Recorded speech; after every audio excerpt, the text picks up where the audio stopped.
pas mauvais, c'était très mauvais. Voilà, exactement. Alors, reprenons. T'as pas une gueule de porte-bonheur. Vous savez, les avis, c'est comme les trous du cul. Tout le monde en a un. Bienvenue tout le monde à After Eight, le talk show qui déconstruit la pop culture. Je m'appelle Daniel Andreev, alias Camille Robotique sur les internets, et bon sang, je suis ravi de vous retrouver pour animer avec moi, presque à mes côtés, mais si près, mais si loin, et si loin, mais si près, Benjamin François, alias Quix. Bonjour Quix, live depuis ta chaumière à plus 9 de décalage horaire. Et oui, la live depuis ma chaumière. Moi j'aime bien, mon domicile est passé de bunker à chaumière pendant le précédent épisode. Il y a un côté plus apaisant, plus pépère, j'aime bien. Mais en même temps, une bonne chaumière, c'est un bon point de snipe en cas d'apocalypse zombie, t'es d'accord? Faudra un étage quand même, parce que t'es quand même mieux pour tirer depuis un étage en cas d'apocalypse, mais pourquoi pas, oui. Ouais, surtout que moi, les apocalypses zombies, c'est toujours à LA en général, c'est jamais... C'est une chaumière avec des miradors, alors. Voilà. Alors, donc, c'est After Eight numéro 6, un podcast qui parle de cinéma, de comics, de jeux vidéo, de Batman, de politique et même des Visiteurs 3, mais pas toutes les semaines parce que faudrait pas déconner non plus. Ah bon? Oh non. On a eu beaucoup de retours sur cet épisode, les gens aimaient, donc peut-être que... Je pense que les gens voudraient qu'on reparle des Visiteurs 3. Je pense que les gens veulent que je parle de Camping 3 qui arrive. Camping 3? Donc, j'en frémis d'avance. Ouais, bah écoute, je pense qu'il y a... Non mais tu sais que le trailer est... Bah le trailer au moins il a le mérite d'exister, contrairement à celui des Visiteurs 3. Ah, le trailer il ment pas, hein. Ça va être du Dubosc à fond les ballons, je pense. Ouais, je pense aussi. Et dis-moi Quix, alors puisque là c'est exceptionnel, on a sauté une semaine, qu'est-ce qui se passe? What's up Quix? Ben on a sauté une semaine parce que le week-end dernier j'étais à Coachella. On enregistre généralement le samedi et Coachella c'est le plus gros festival musical américain et un des plus gros festivals au monde, je crois que t'as un texto. Il est tellement gros qu'il se déroule sur 2 week-ends et le deuxième week-end se déroule en ce moment alors qu'on enregistre. Ouais. Et dans les meilleurs trucs que j'ai vus, sans hésiter, il y a Sia, Matt & Key, Mercedes Sound System, Edward Sharp on the Magnetic Zero, Silversun Pickups, M83. Ah, M83, tu veux dire le mec dont j'ai acheté le dernier album, quoi. Parce que au moins j'en connais un dans la liste que t'as citée. Non, en fait j'en connais beaucoup plus, mais félicitations. Mais ce coup-ci je vais me la jouer noob. C'est bien d'acheter des disques. Enfin bref, J'espère que les auditeurs ont un peu suivi le stream sur YouTube parce que c'était streamé en direct. Il y avait vraiment de belles choses. Grosse déception, Guns N' Roses, la voix d'Axl Rose a complètement disparu et Axl Rose, sans sa voix, c'est plus trop Axl Rose. C'était un petit peu mieux au bout de quelques chansons. Les premières, c'était épouvantable, mais au bout d'un moment, nous, on n'en pouvait plus.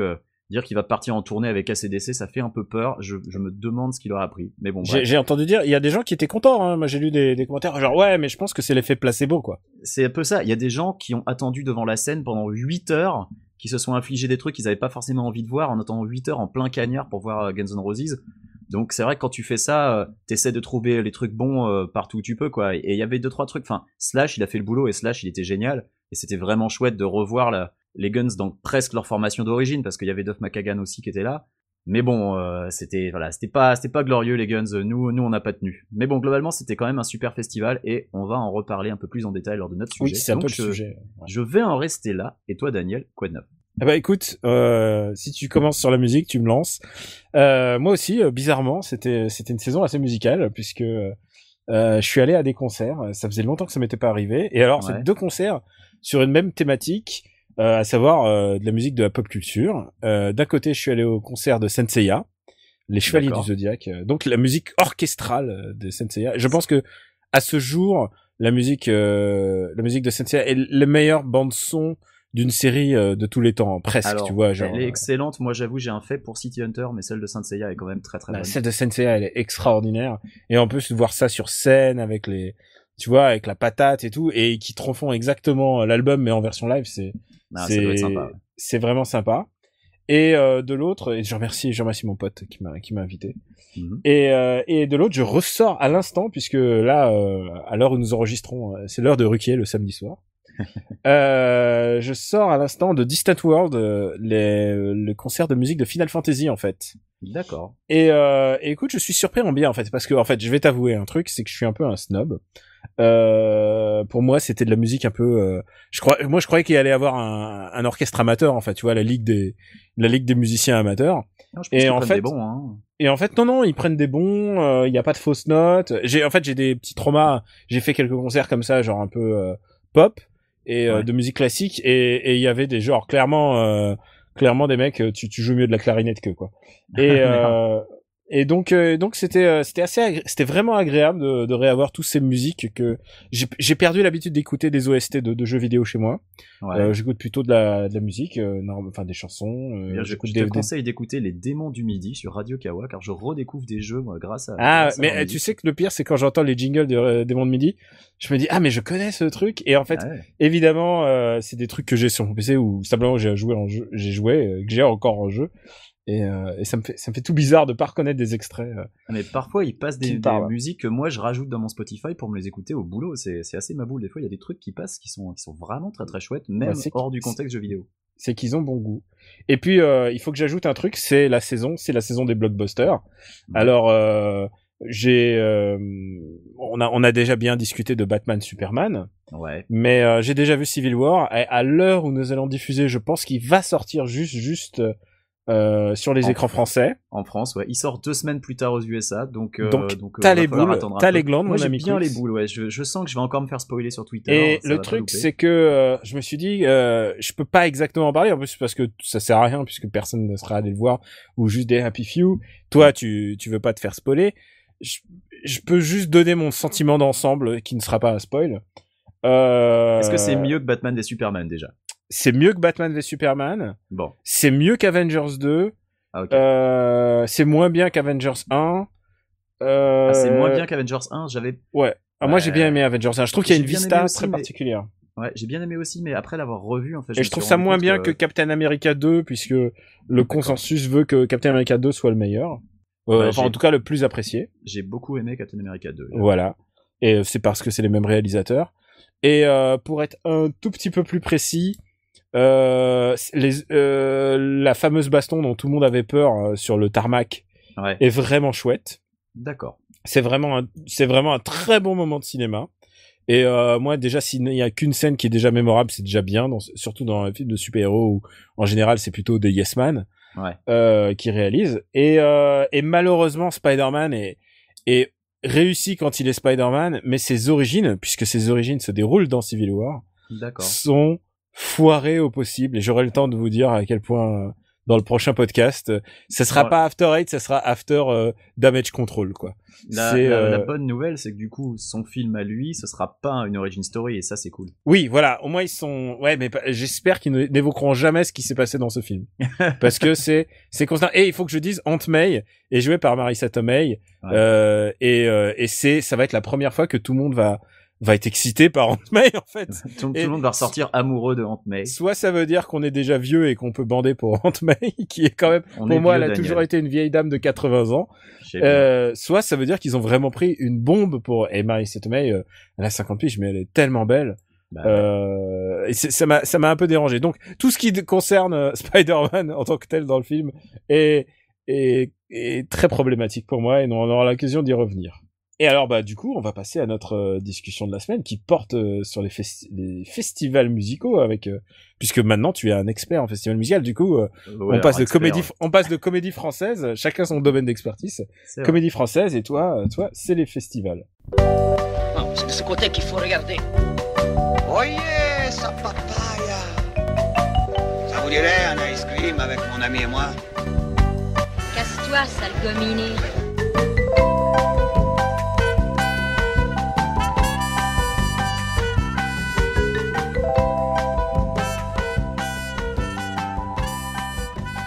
Quix, alors explique-nous comment c'était les festivals, tes petites vacances avec des beatniks et de la bouffe dégueulasse, tout ça. Raconte-nous ça, fais-nous rêver. Alors, donc tu l'as dit, on va parler festival parce que c'est presque l'été, et c'est la saison des festivals musicaux. Il paraît que LA était très froid. Hein, oui, il a bien fait 20 degrés, c'était horrible. Non, plus sérieusement, il a fait assez frais cet hiver, mais pas assez pour que je remette le chauffage, donc globalement, on s'en est bien sorti. Bon, trêve de blabla, on a un gros morceau. J'étais à Coachella, qui a donc été créé en 99, et c'est un festival qui s'étend depuis quelques années sur 2 week-ends. Tout simplement parce qu'il y avait tellement de monde qui voulait y aller que le promoteur du festival, ils se sont dit on peut faire des pépettes, donc ils ont splitté en deux le festival. C'est les mêmes artistes qui reviennent sur 2 week-ends d'affilée, qui font à peu près les mêmes performances. Il y en a qui changent des trucs. Par exemple, la CD Sound System, le premier week-end, ils ont fait une reprise de Bowie. Bah là, ils ont fait une reprise de Prince, puisque entre-temps, Prince nous a quittés. Mais sinon, c'est les mêmes artistes, à peu près sensiblement aux mêmes horaires. Des fois, les horaires changent un peu pour arranger tout le monde. Et il y a des fous qui vont aux 2 week-ends. Bon, moi, je vais généralement au premier week-end parce que j'aime bien avoir la surprise. Parce que chez Coachella aussi, il y a une spécialité d'avoir des guests à chaque fois. Donc, t'as toujours des mecs qui débarquent. Pendant Guns N' Roses, il y avait Angus Young des AC/DC qui a débarqué. Je sais pas, il y en a eu d'autres. Pendant Disclosure, ah non, c'est Disclosure qui a eu Rihanna ou c'est Calvin Harris? Je crois que les deux ont eu Rihanna. Enfin bref, t'as toujours des invités. Ça se déroule sur une immense étendue de gazon en plein désert, puisque c'est un terrain de polo. Le polo qui est un des sports les plus bourgeois que je puisse concevoir. Enfin, il y a ça et le terrain, il doit être dégueulasse après. Eh ben en fait, c'est nettoyé de fond en comble chaque jour, de sorte que le matin quand t'arrives, c'est assez nickel. Globalement, les gens essayent d'être à peu près propres. Je dis bien à peu près parce que y a des trucs qui sont un petit peu cracra quand même. Tu parlais de bouffe dégueu tout à l'heure, mais même pas. Il y a des très chouettes restos qui font le déplacement. L'année dernière, par exemple, la meilleure pizza de Los Angeles, à mes yeux, était présente. Il y avait pas le camion qui fume? Il y a pas de food trucks, mais il y a des festivals et des food trucks, mais pas à Coachella. Mais il y a une espèce d'espèce de ferme à bière artisanale qui est très sympa, mais un truc surtout qui est inimaginable en Europe, et ça c'est la faute de l'organisateur. L'organisateur c'est Golden Voice et ils font ça sur tout leur festival. Ils font des beer gardens, c'est des espaces clos derrière des barrières où tu peux boire. Attends.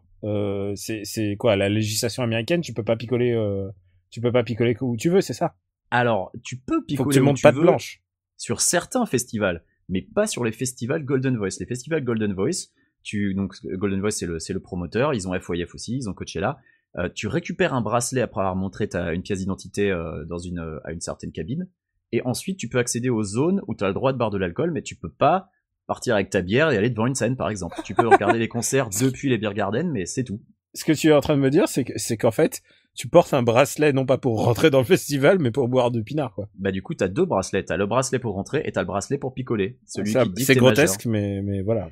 Alors, c'est grotesque en un sens. Après, tous les festivals le font, même ceux où t'as le droit de boire devant la scène, parce que tu gagnes un temps fou en faisant la queue une fois pour montrer ta pièce d'identité plutôt qu'en la montrant devant chaque bar. Comme la législation américaine est assez stricte sur les mineurs et la consommation d'alcool, tu fais la queue une fois, tu récupères ton bracelet qui dit que t'es majeur et ensuite tu peux boire. Mais par contre, c'est quand même super restrictif dans les festivals Golden Voice de pas pouvoir boire où tu veux. Bon, toi t'es peinard, t'es majeur. Oui, bah heureusement, mais si t'oublies ta pièce d'identité et que, enfin, tu t'es mort, hein, même si t'as l'air d'avoir 75 ans, les mecs ils te fileront pas le bracelet. À San Diego, il y a un bar qui m'a refoulé, ouais. Parce que j'avais juste mon permis de conduire, mais tu sais le bien déchiqueté, le rose qui se déplie. Hein. Ouais. Et il m'a dit non, c'est pas assez.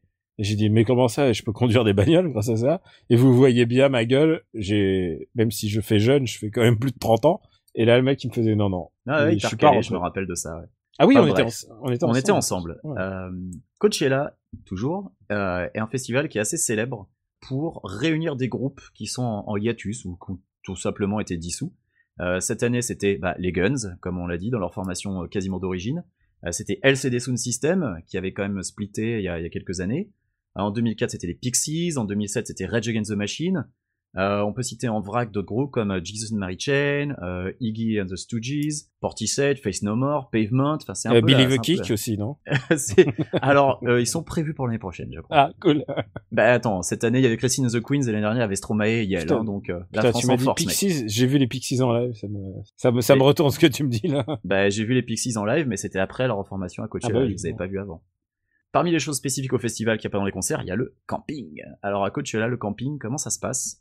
Vu qu'évidemment tout le monde vit en voiture, ou presque, parce que c'est quand même en plein désert, hein, mine de rien, il n'y a pas grand monde qui habite à Palm Springs à part des retraités. Donc c'est un immense parking sur gazon, une fois de plus, avec des voitures qui se font face. Et en fait, tu laisses de l'espace entre chaque coffre de bagnole pour mettre en place les tentes, et les travées sont de l'autre côté. Donc en fait, t'as les voitures qui font une sorte de démarcation. Et toi, tu marches entre les bagnoles, et sinon, t'as le côté camping où tu peux faire, si t'es avec un groupe de potes, genre là, cette année, on était 14 voitures, on a fait un immense campement avec une une grosse tonnelle. Ça nous faisait une espèce de petite piste de danse où après l'heure. Vous êtes mis en rond, c'est ça que vous voulez dire, comme tous les jeunes font. On a fait la ronde. Mais alors du coup, c'est dégueulasse comme tous les festivals, parce que parce que ça pue très vite et tout ça, quoi. Tu veux parler des toilettes de camping? Alors, la majorité de ce qui s'appelle les porta-potty, les cabines portables, les bien connus trucs, tu sais, que tu trouves sur les chantiers, les espèces de trucs verts, là où c'est quasiment, globalement, c'est un trou avec un peu de flotte au fond. En fin de journée, c'est atroce. Il les nettoie régulièrement, mais bon, voilà, en fin de journée, faut essayer de se retenir, quoi. Sur le site du festival, il y a des camions avec toilettes climatisées, et c'est le top pour faire son petit popo après avoir mangé plein de bouffe déséquilibrée. Et pour les campeurs, il y a aussi des camions avec des douches, donc c'est quand même sympa. Même s'il y a des gens qui ont des cabines avec douche individuelle en espèce de toile de tente, il y a des mecs équipés quand même. Mais et du coup, c'est les prix c'est quoi? C'est les prix américains? C'est un festival cher. Déjà, les festivals organisés par Golden Voice sont chers. C'est un peu comme les festivals organisés par Live Nation en France. C'est $375 pour 3 jours de festival. Waouh! Bagnole inclus, parking et tout? Plus $99 de camping. Waouh! T'as payé 400? J'ai payé à peu près $475. Mais. Waouh! Putain, mais c'est une PS4, quoi. T'aurais pu t'acheter une PS4 avec Injustice, quoi. C'est très cher, mais t'en as pour ton argent vu la liste d'artistes. Parce qu'il faut bien voir que par jour, il y a une quantité maboule. Il y a genre 50 artistes qui jouent par jour. Et il y en a certains, quand tu regardes l'affiche, ils sont sur la 4e ligne, ils seraient headliners sur des festivals européens. Il y a 6 scènes, il y a la grande scène pour les headliners, la moyenne scène pour les groupes qui sont aussi un peu connus, 2 pour les plus petits groupes, et puis il y a une scène et une tente qui sont dédiées aux DJ et à ce qui s'appelle l'EDM, l'électronique. Oui, c'est vraiment des gros trucs événementiels. Je me souviens que Coachella, c'était ceux où Daft Punk avait commencé leur premier, avant leur mini tournée de 3 dates ou je sais pas quoi, ils ont commencé en à 2006, Coachella, quoi. ouais, ils avaient joué à Coachella. Non, mais du coup, ouais, je comprends que ça vale ce prix-là. C'est que les mecs, ils mettent le paquet dans la setlist, quoi. Et il y a une énorme quantité d'artistes. Mais du coup, alors, tout est beau là-dedans, mais il y a pas un truc qui t'agace là-dedans? Alors, il y a un truc qui m'agace. Et bon, je vais jeter un pavé dans la mare. Balance. J'ai pas peur. After Eight. L'EDM en festival, je trouve ça complètement incompréhensible. Attends, EDM. Donc l'EDM, c'est l'Electronic Dance Music. Ah, d'accord. Donc c'est la techno, quoi. Ouais, ce qu'on appelait vulgairement la techno dans les années 90. La dance. Et alors ça m'est incompréhensible en festival, et ça va plus loin que la simple considération j'aime ou j'aime pas. Je comprends pas comment on peut avoir envie de payer 400 boules pour regarder un mec agiter les bras sur scène alors qu'il se contente de jouer un truc préenregistré et que t'as la même chose pour gratuit ou presque dans n'importe quel alors, club. Je t'arrête tout de suite. Contre-exemple, Daft Punk, quoi. Le Daft Punk, oui. Tu vas voir ça et attends, j'ai vécu des super concerts de musique électro.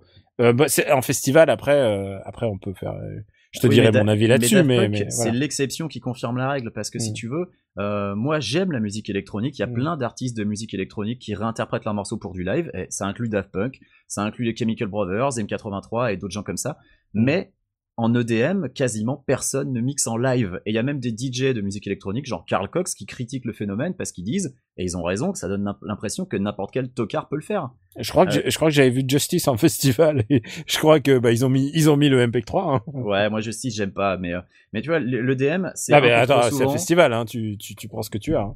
Ouais, mais c'est un peu trop souvent une musique que je trouve un peu facile et bidon. C'est toujours les mêmes phases, c'est toujours les mêmes rythmes, et c'est toujours le public qui attend un bon gros drop qui va venir systématiquement, et là le mec lève les bras en l'air, il fait même plus semblant de bouger son potard. Enfin, je trouve ça quand même incroyable. Et en plus, ce qui n'arrange rien, c'est que les stars de l'EDM, c'est souvent des mecs qui sont un peu cons, qui ont un peu une mentalité de merde, qui se prennent pour des gros, genre Steve Aoki ou Tiesto ou Diplo. C'est des mecs détestables. Alors il y a les mêmes dans le rock, mais au moins dans le rock, ils se contentent pas d'appuyer sur play, quoi.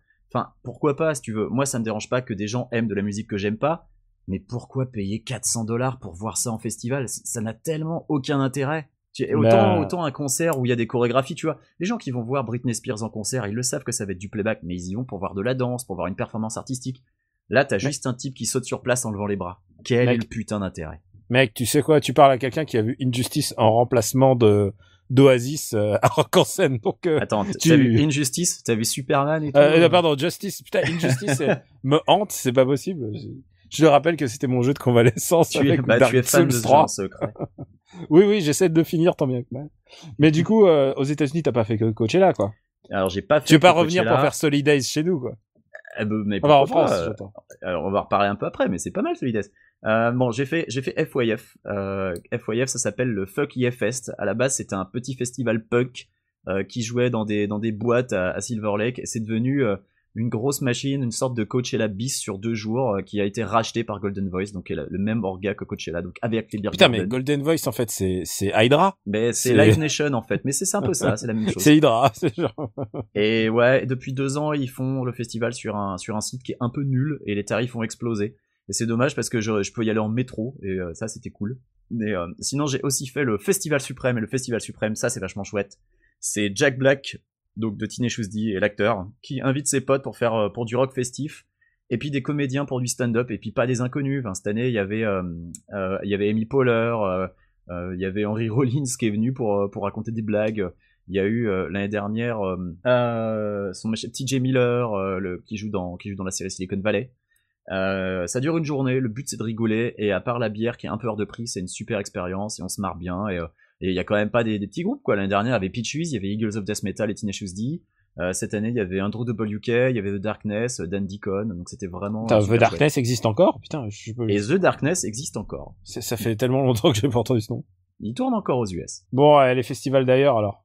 Alors si t'as Tu envie disais d'échapper ouais.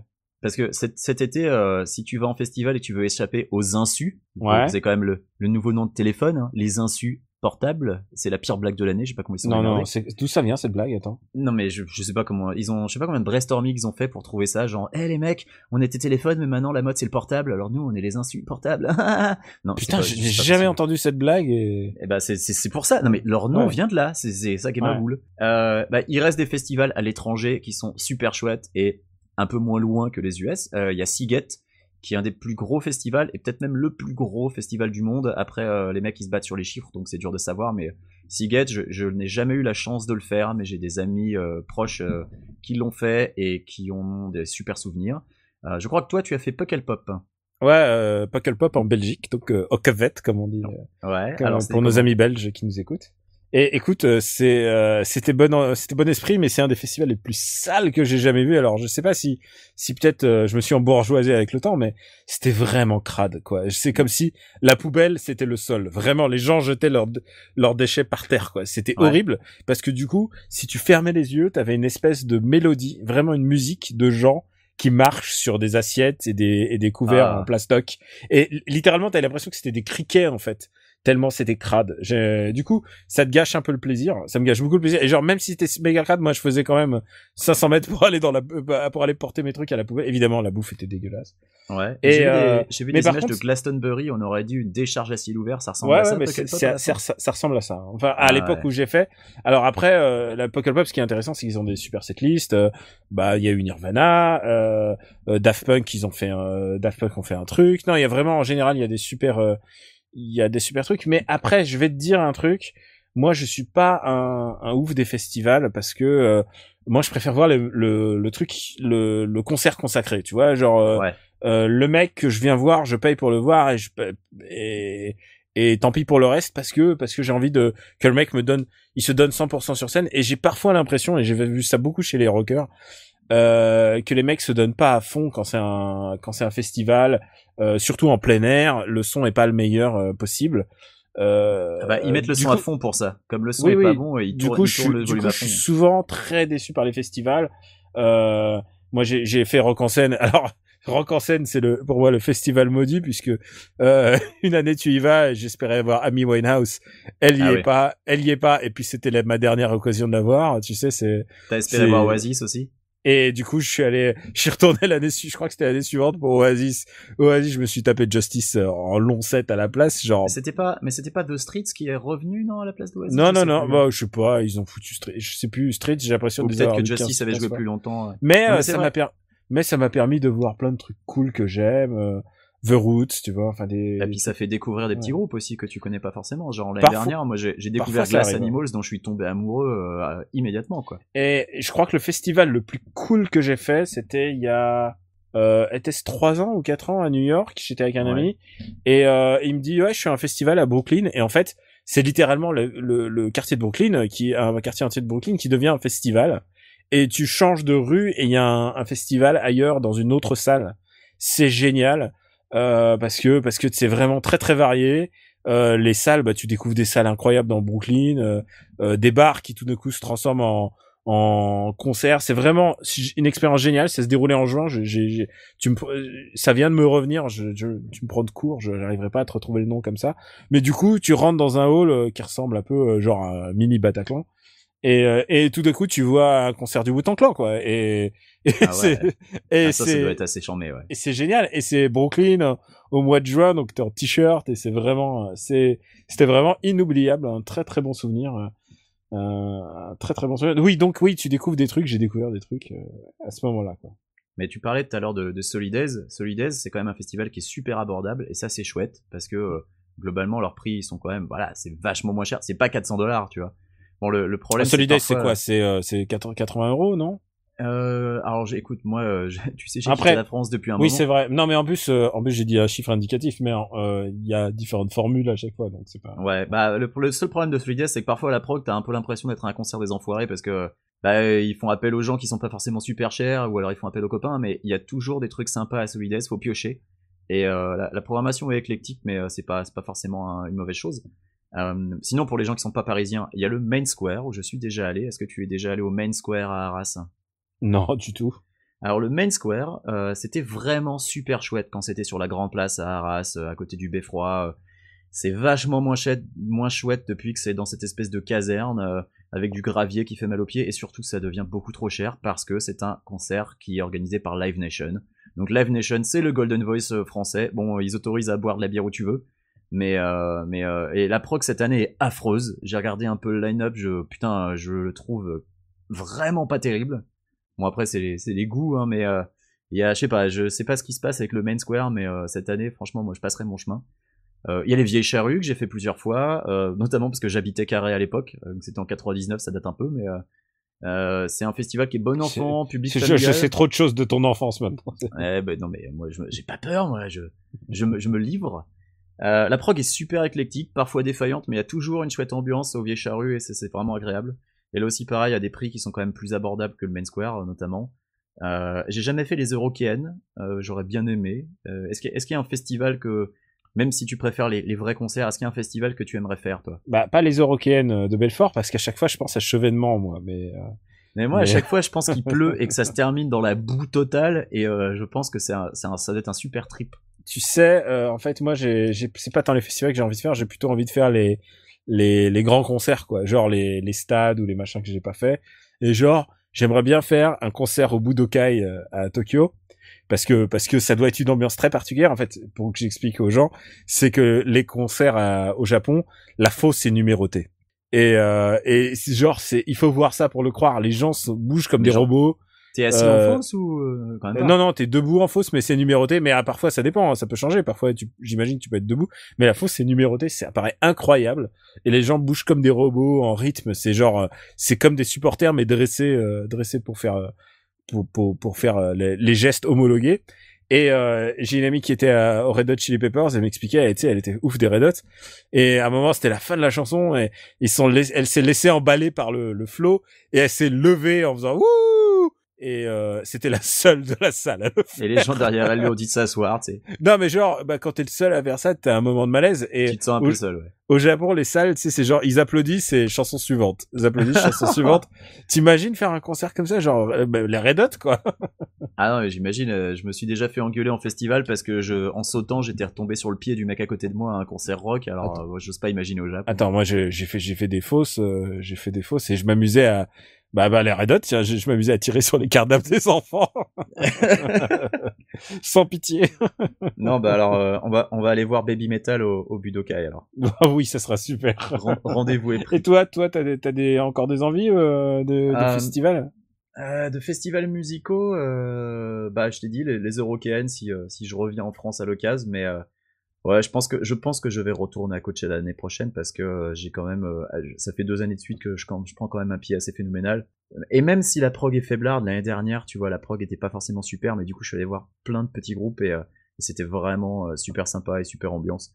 Donc, même si tous les ans, il y a, à mon goût, trop de DM, je pense que je vais y retourner. Bon, je crois qu'on a fait le tour de la question, là. Je pense qu'on a fait le tour, donc on va Eh passer bien, à après un petit jiggle, on va passer à nos nos recos. recommandations.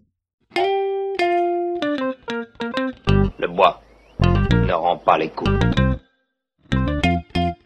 Alors, After Eight, c'est un titre trompeur. Enfin, non, c'est vrai, on hate beaucoup de choses, mais il est trompeur parce que on aime aussi des trucs. On aime des films, on aime des séries, on aime des jeux, on a des coups de cœur. Et donc, une fois par épisode, on vous donne nos recos. On essaye en plus de les choisir parce que parfois on en a beaucoup. Alors, Quix, quelle est ta reco de la semaine?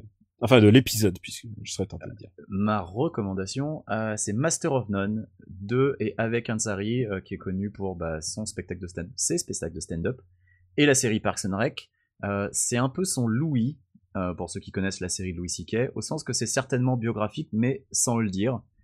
C'est parfois hit and miss, il y a des épisodes qui sont un peu plus faibles que d'autres, mais les épisodes Ladies and Gentlemen et All People, donc respectivement sur les relations hommes-femmes et sur les personnes âgées, sont tous les deux assez merveilleux. Ah ouais, je confirme, je les ai vus, ils sont extra. Pour moi, c'est les deux meilleurs de la série. Ouais.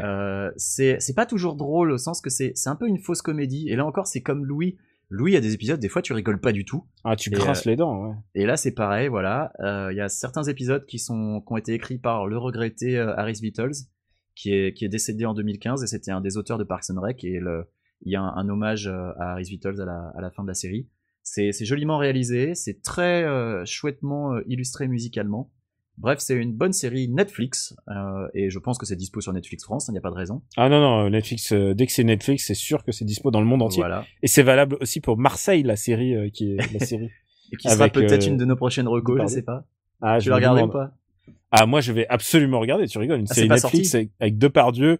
Malheureusement, il y a Magimel et Magimel, c'est un problème. Mais non, ça sort genre le 4 ou le 5 mai, donc. D'accord, alors, tu vois, je me tiens pas trop au courant. Et pour une fois, je plus soit, j'ai adoré Master of None. Je trouve ça fin et subtil. Et évidemment, c'est inégal. Il y a un épisode nul où il emmène sa nana, à Nashville. Ouais, celui-là, il est un peu nul, ouais. Et grosso modo, j'aime pas trop le personnage de sa nana. C'est vrai? Mais, non, je préfère les autres persos, quoi. Le geek, moi, j'adore le personnage de John H. Benjamin, qui est acteur avec lui. Ouais, voilà. Et John H. Benjamin, c'est la voix de Archer et de Bob dans Bob's Burgers, donc Kirker, John H. Benjamin.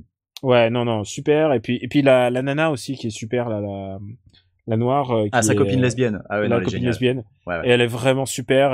Vraiment, c'est super bien joué. Quand tu vois ça, tu sens la classe Netflix.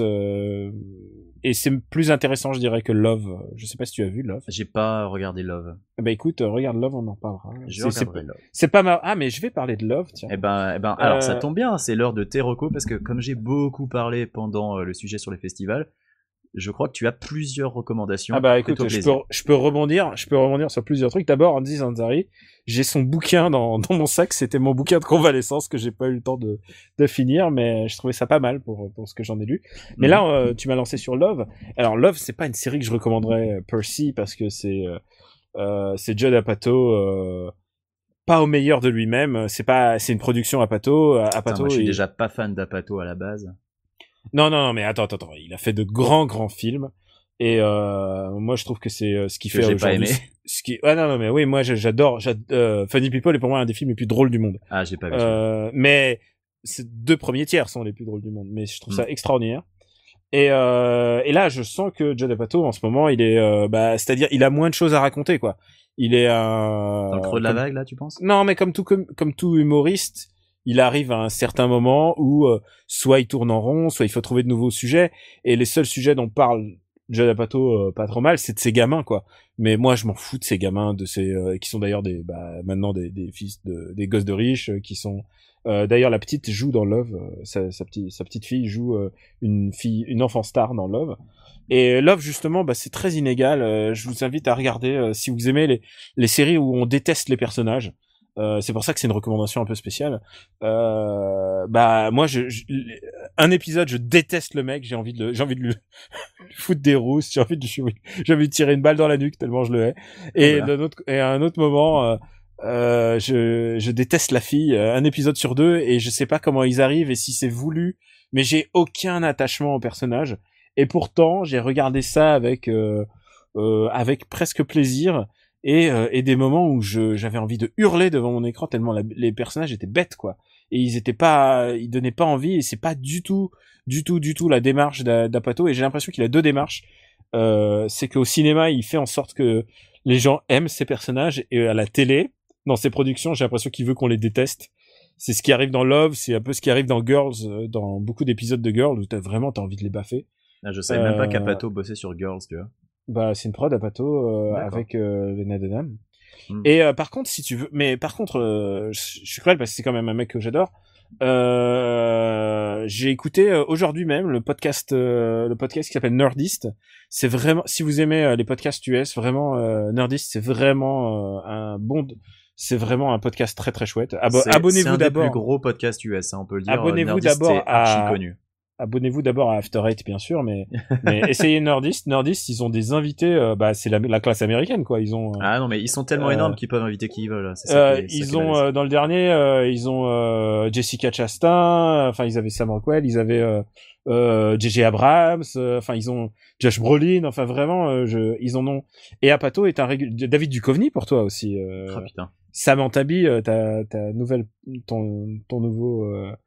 nouvelle personne favorite. C'est vraiment, ils ont vraiment des super invités. Et Apatow, c'est quelqu'un qui revient régulièrement chez eux.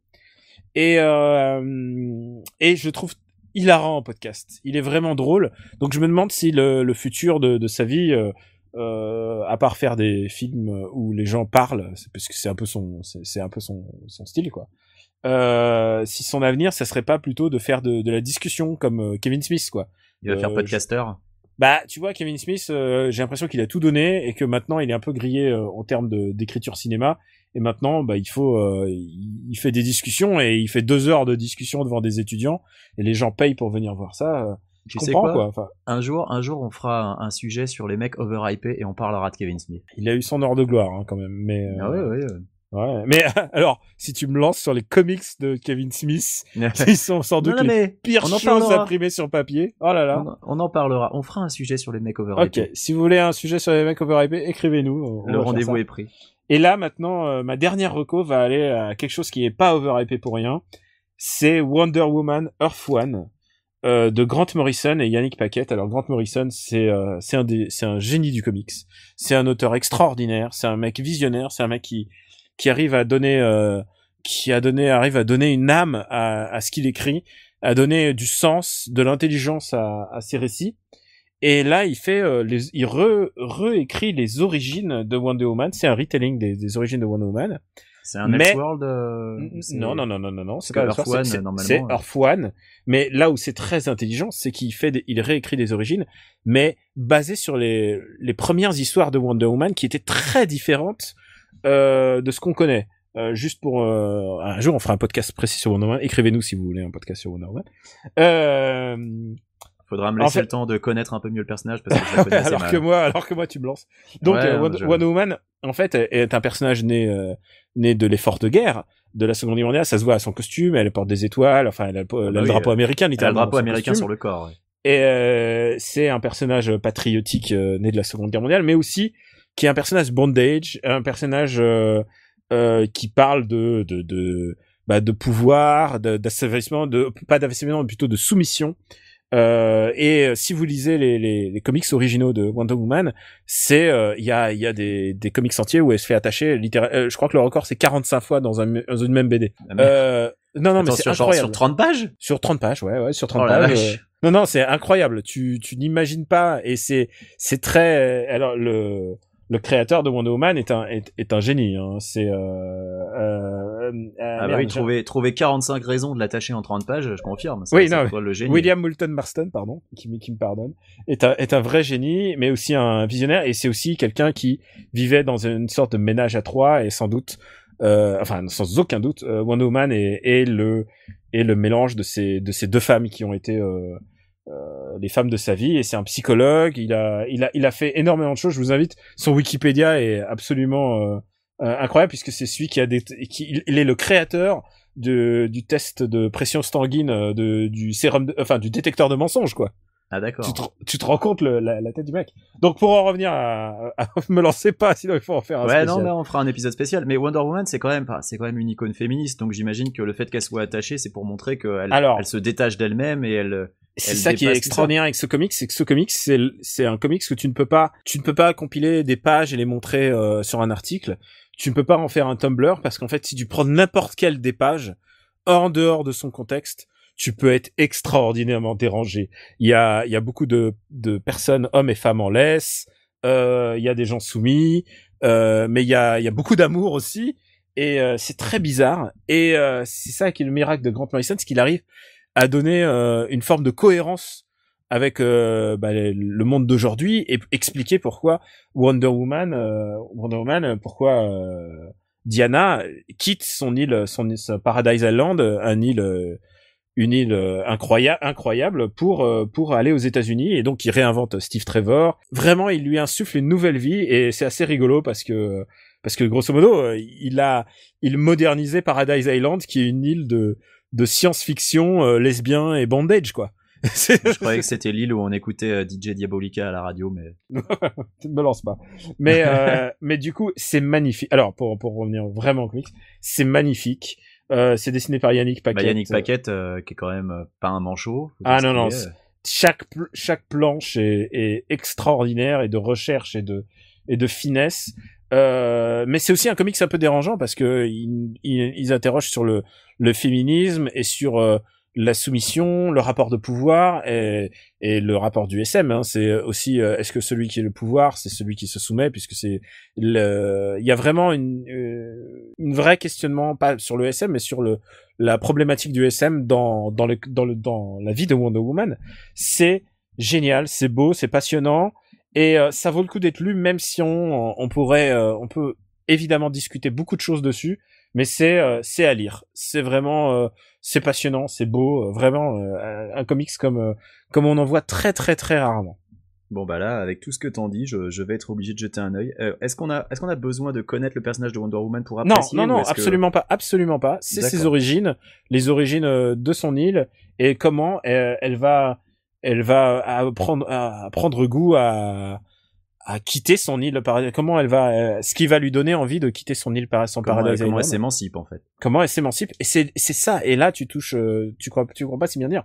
C'est littéralement l'histoire de la princesse qui veut prendre plaisir qui veut s'enfuir du château. Il y a beaucoup de ça. Et c'est absolument passionnant, et c'est beau. Qui que vous soyez, quelle que soit votre opinion sur la question, c'est vraiment une bonne lecture, quoi. C'est trouvable en français pour nos auditeurs? Non, bien sûr que non. Ça vient juste de sortir en anglais. C'est dispo sur l'appli d'ici, Comixology, et c'est dispo aussi sur papier, puisque là. C'est encore en floppy, y a pas de. Non, c'est un. Excuse-moi je précise.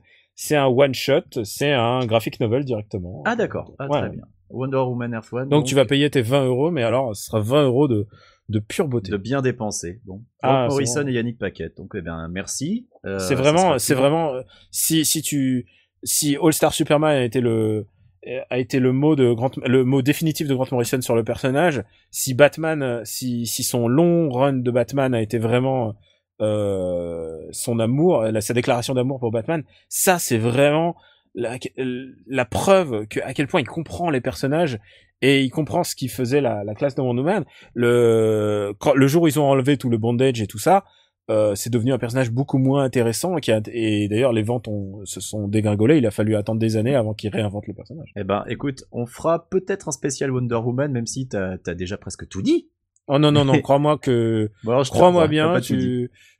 Attends, est-ce que tu crois que j'ai tout dit, alors que Wonder Woman a quand même une période où elle a perdu ses pouvoirs, et elle est devenue décoratrice de mobilier d'intérieur, et comme elle avait pas de pouvoir, elle s'est trouvée un maître de kung-fu chinois qui s'appelait Ichin, et elle s'est mise à faire du kung-fu. Bon, alors peut-être que c'est mieux de pas tout dire, du coup. On va en rester là pour les recommandations. Là, les 70s et 80s, c'est spécial.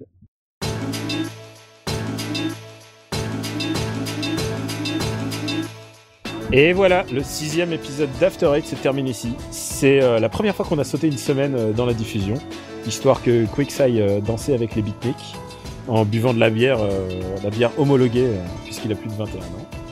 On tient à vous remercier d'avoir été là, de vous abonner et de nous suivre. Quix, dis-moi où est-ce qu'on pourrait te retrouver? Alors on peut me retrouver dans les toilettes climatisées dans les festivals, parce que mine de rien on y est bien. Sur Twitter, @Quigs et sur Rien à voir avec les Gaming toilettes. 986. Rien à voir avec les Nouveau. toilettes. Ah bah si, vous pouvez consulter Twitter aux toilettes, je le fais tout le temps. Et toi Daniel? Alors moi, vous pouvez me retrouver sur Camille Robotics, sur Gamecult. J'ai un article à venir sur Slate qui est en lien avec l'émission précédente sur les Visiteurs 3. Sur les comédies. Ouais. Oh là là là là. Voilà. Et puis j'ai publié récemment mes articles sur Dark Souls 3, sur Pixel Le Monde. D'accord. Et donc alors vous pouvez nous retrouver sur After Eight sur le site after8.fr, iTunes, YouTube, parce qu'on fait YouTube et on fait même SoundCloud, même si on les aime pas trop. Voilà, parce que il faut qu'on paye, sinon on supprime les anciens épisodes. Donc on a dit fuck et puis on supprime les anciens épisodes. Mais after8.fr, vous avez tout. Ah, j'ai complètement oublié de parler dans mon actu que en plus de notre podcast d'amour, parce qu'il faut le dire, on s'adore avec Quix et c'est pour ça qu'on fait ça, c'est que j'ai un autre podcast en prévision. Ah oui, mais là, faut peut-être garder la surprise un peu. Alors, je tease, voilà. J'ai un autre podcast en prévision, puisque Quix peut pas être là toutes les semaines. Je peux pas tout faire. Et du coup, je suis obligé, je vais faire l'amour radiophonique avec un autre ami à nous. Et je vous promets que ça va être bien. J'espère que ça sera aussi rigolo qu'After Eight. Donc, merci de nous avoir écoutés. Merci à tous ceux qui ont pris le temps de nous laisser des commentaires ou les fameuses petites étoiles sur iTunes. Petites étoiles. Parce que comme le bouche à oreille, ça aide pour démarrer et à faire connaître ce podcast qui en est à sa toute prime jeunesse. On est tout jeune. On a presque réussi à résoudre nos problèmes de son. J'espère. On est tout jeune dans le podcast game, mais on est des mioches, on est rien. On a même reçu nos premiers fan art, pas vrai, Quix? Oui, on va remercier Darosef qui nous a croqué. Il m'a ajouté 35 kilos de muscles, j'en demandais pas tant, mais c'est toi après ta diète et tes testostérone. Ouais, je pense que quand j'aurai fini mon régime, je ressemblerai à ça à peu près. Donc, détail près. Exactement. Donc on vous dit à bientôt pour le prochain épisode. Merci et continuez de nous suivre. Merci les gars. Merci de nous écouter et à bientôt. Salut. À bientôt.